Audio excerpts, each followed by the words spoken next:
PBS Kids opens worlds of possibilities for all children, thanks to PBS stations and viewers like you.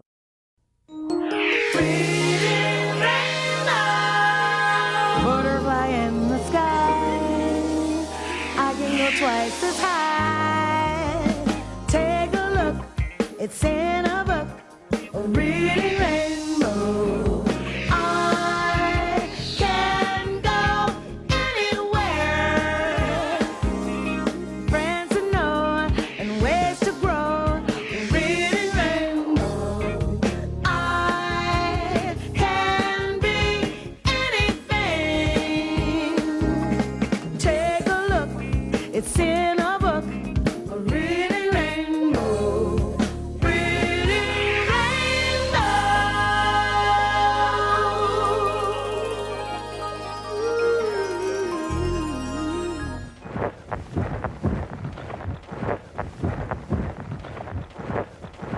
Whoa! Wow! Look at this place. Beautiful, isn't it? You know, many different tribes of American Indians lived right here on these plains for thousands of years before any settlers came from across the seas. That's why Indians are often called Native Americans. They were the first people to live on the land we now call the United States. In fact, many Indians don't even call themselves Indians. Most tribes refer to themselves as the people. The Wabanaki, they're the people of the East, or children of the Dawn Country. The Hopi of the Southwest, they're the people of peace. And the Ojibwa, well, they called themselves Anishinaabe, or the first people. You know, the people lived here long before they had horses.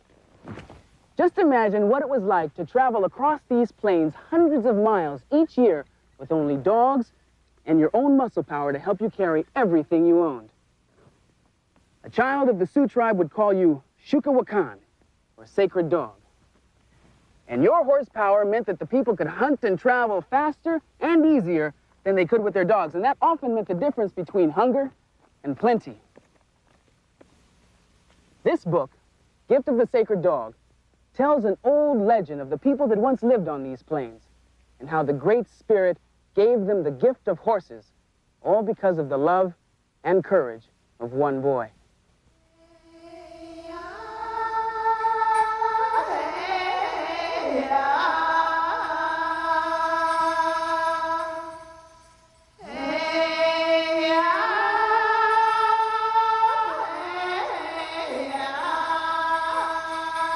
The Gift of the Sacred Dog.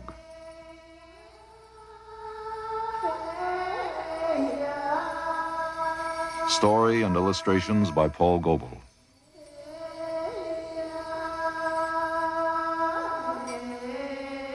The people were hungry. They had walked many days looking for the buffalo herds. Each day they hoped to see the buffalo over the next ridge. But they were not to be found in that part of the country. Even the buzzards and crows circled looking for something to eat.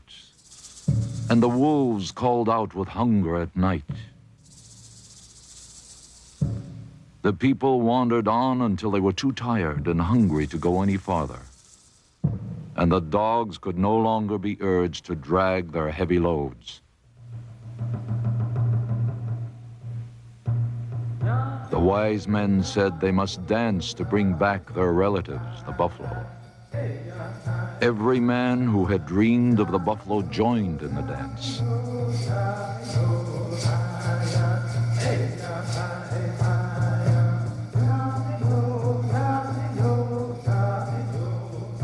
The buffalo would surely know the people needed them. Young men went out searching in all directions, but they did not see any buffalo herds.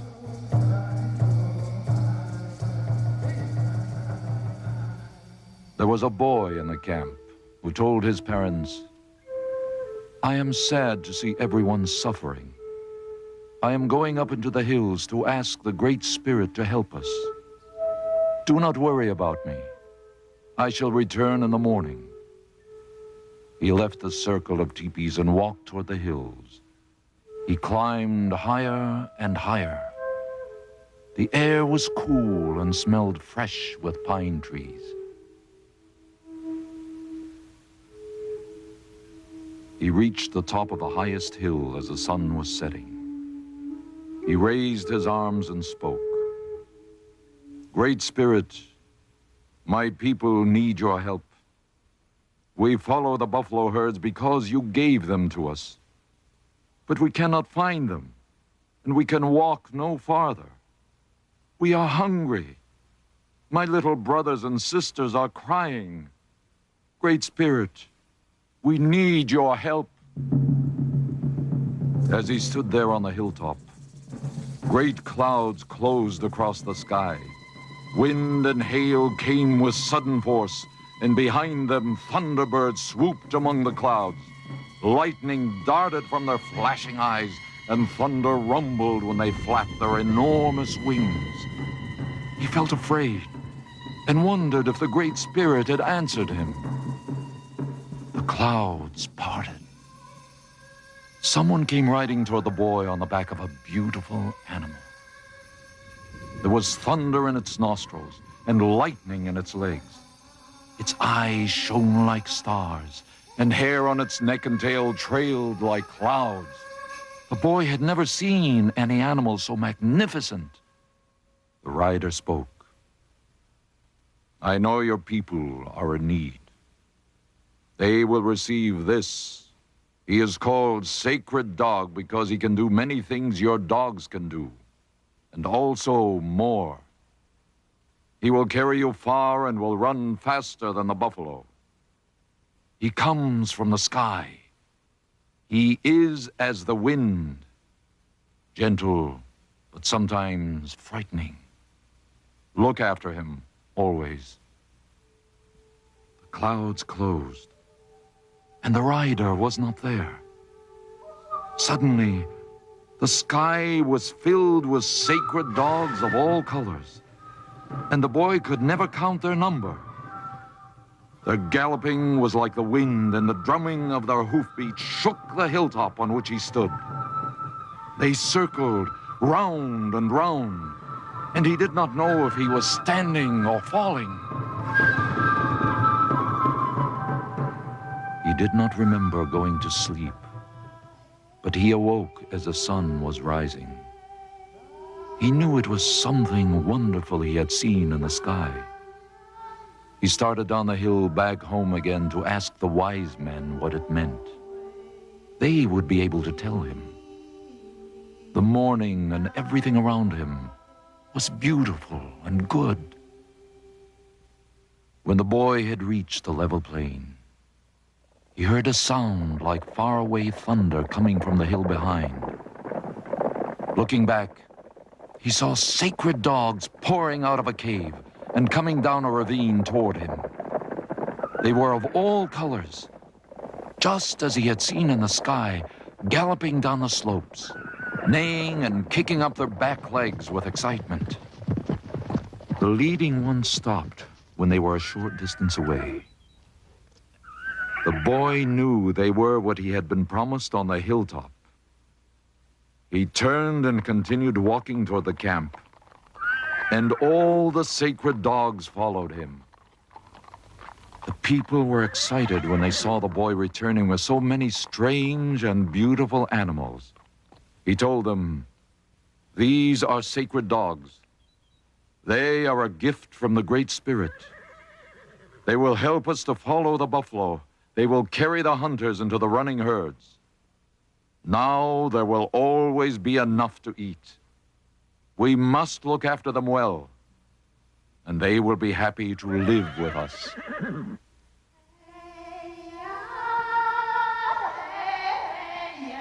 Life was good after that. The people lived as relatives with the sacred dogs, together with a buffalo and all other living things, as the Great Spirit wished them to live. When the people passed the place where they had hunted the buffalo, they would gather up the bleached skulls in a circle and face them toward the sun. Let us thank the spirits of the buffalo who died so that we could eat.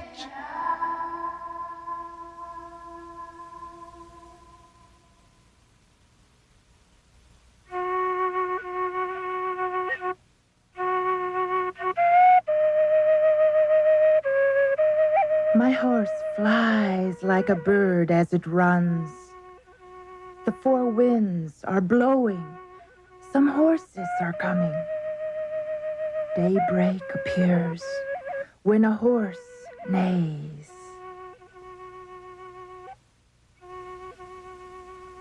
The holy wind blows through his mane.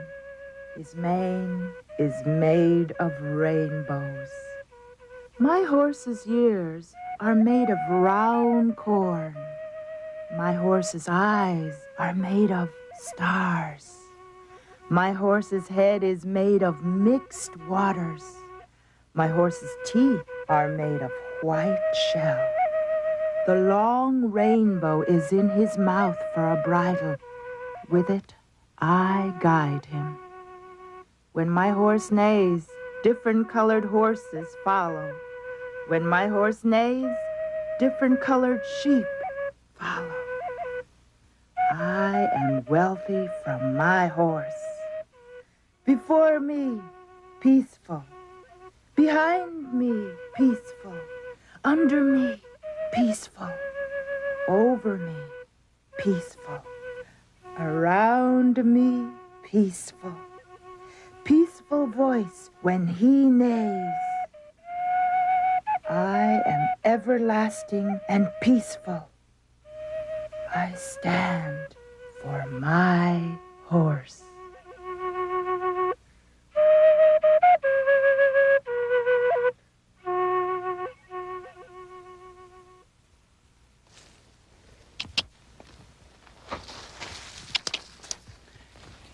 Just spending some time with this guy helps me understand what those poems are all about. Horses are beautiful animals. They really are like sacred dogs. From now on, I'll call him by his special Indian name, Shukawakan. Powwow is another Indian word people use, often without even realizing what it really means. Lots of people say they're having a powwow when they sit around to talk or argue about something. But a real Indian powwow is more than just talk. It's a special kind of family gathering with dancing, singing, feasts, races, parades. It's a real celebration. Powwows go on all over the United States every year, and one of the biggest happens in Crow Agency, Montana, where people like the Old Elk family get together to celebrate their special heritage. Let's take a look at the Crow powwow, as seen through the eyes of the Old Elk family.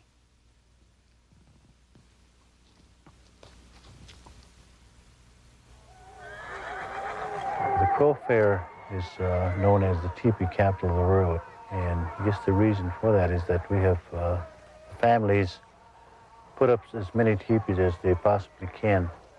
So we have people coming in from all over the world, as well as the Indian tribes from within the United States, from many different tribes, the Navajo, the Kiowa, the Creeks. Name the tribe and you can usually find them here. My name is Dan Old Elk, and we're here at the Crow Fair at Crow Agency, Montana. The Crow Fair and celebration has been going on for the past, this is the 64th annual Crow Fair. Altogether, there's probably about over 700 to 1,000 teepees that are up now, and another 1,000 to 2,000 tents that are up. My name is Deborah Oldak, and we put this teepee up for my little sister, Janetta. That teepee is kind of like a practice teepee for us little kids, so we could learn how to set one up, and then when we get older, we could set up a bigger one.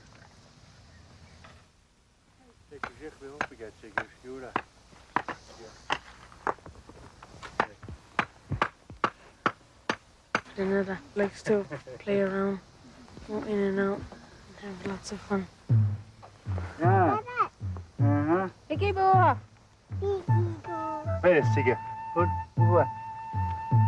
Not sure. Wait a second. Hi. Hi.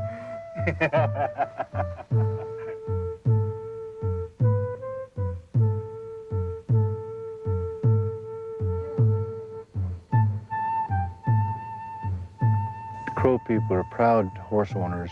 They own many horses, many fine animals. A horse can be more of a friend at times than people. You can go out and riding and you can talk to your horse and they'll never argue back with you. A horse is a friend you can tell your troubles to and he'll listen to you. The name for the horse is Ijida. The horse was a gift to a boy that was out in the vision quiz. And he had brought the horses back to his people.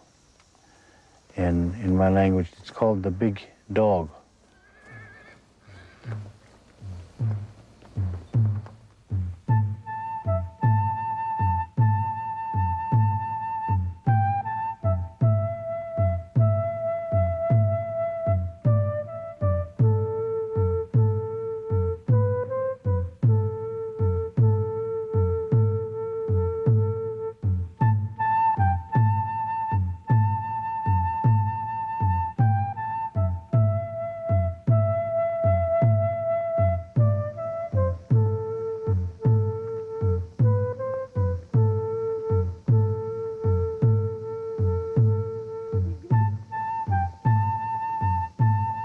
Riding a bird is really like the wind blowing in your face. It feels cool.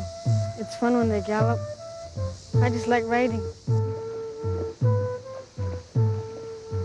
If you're gentle with a horse, they usually know it. And if you're mean with a horse, they also know it too. And they can get just as ornery as a person. Some horses like little kids better than adults, you know.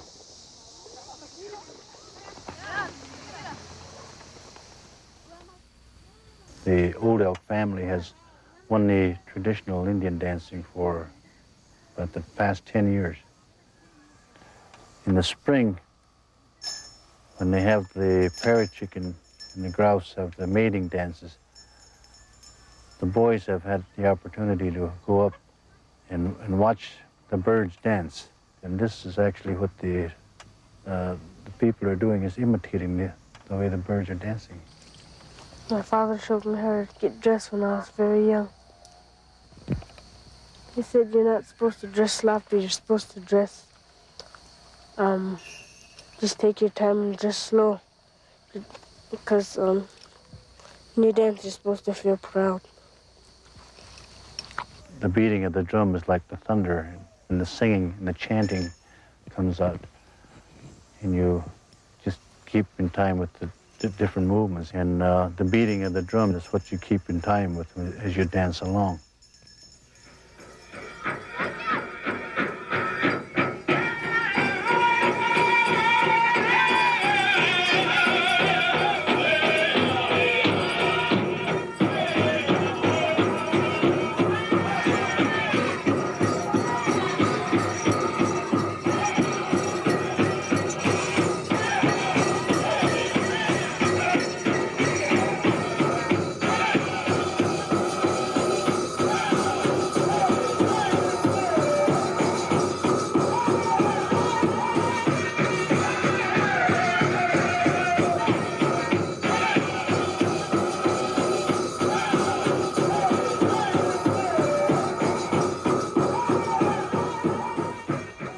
My great-grandfather's name was Ijirigash.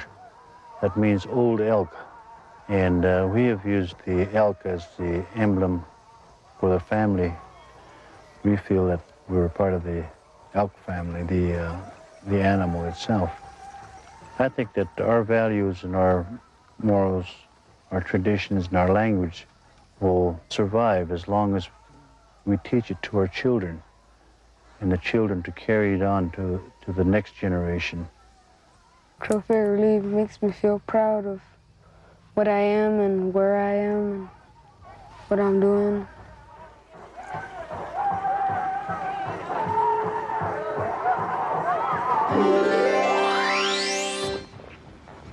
Many Native Americans have especially beautiful names like Haywood Big Day, Iron Eyes Cody, and Dora Rides a Horse.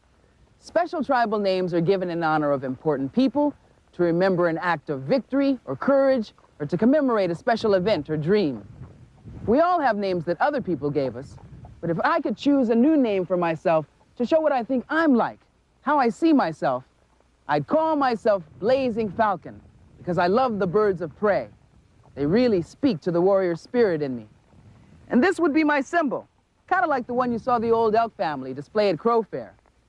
If you could choose a brand new name for yourself, what would it be? Swift runner, because I really like to run, and I think I'm pretty fast. Well, it would be reader because I love to read. Pink fish because I like the color pink and I like to swim. I would name myself Born in the Cold because I was born in October in the fall. I would call myself the girl who bites her nails. Chris the singer. I would call myself Flying Angel because I like angels and I'd like to see how it is to fly. Picking out a name for yourself can be great fun. So can learning about where names come from. There are many different kinds of Native American tribes that live in this country, and each has its own language, and its own stories and beliefs, and their own names for the rivers, mountains, and valleys that they live near and love. We've adopted many of these words into our own English language without knowing what they mean, and without realizing that they're gifts from the people.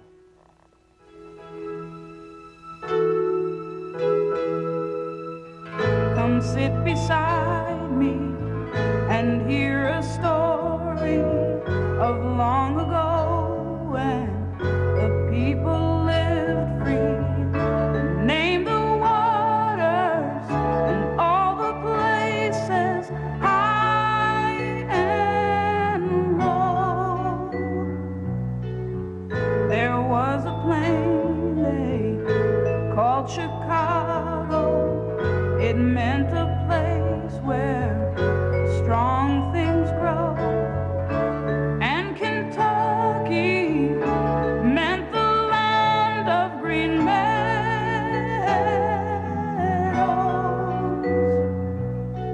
Ancient places, sacred lands, names we know so well, but no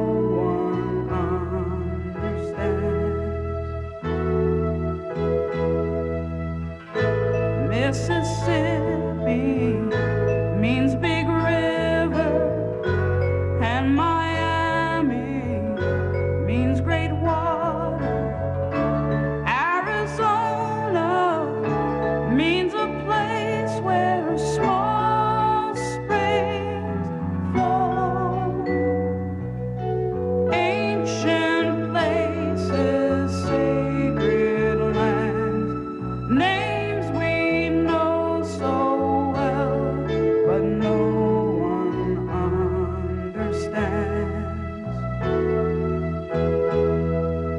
Ancient places, sacred lands, names we know so well, but no one understands.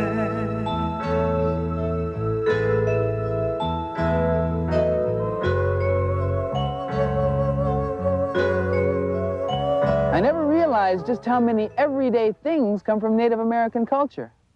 And there's another thing that we can learn from the people. An appreciation for the fact that all things in our lives come from the earth we walk on every day.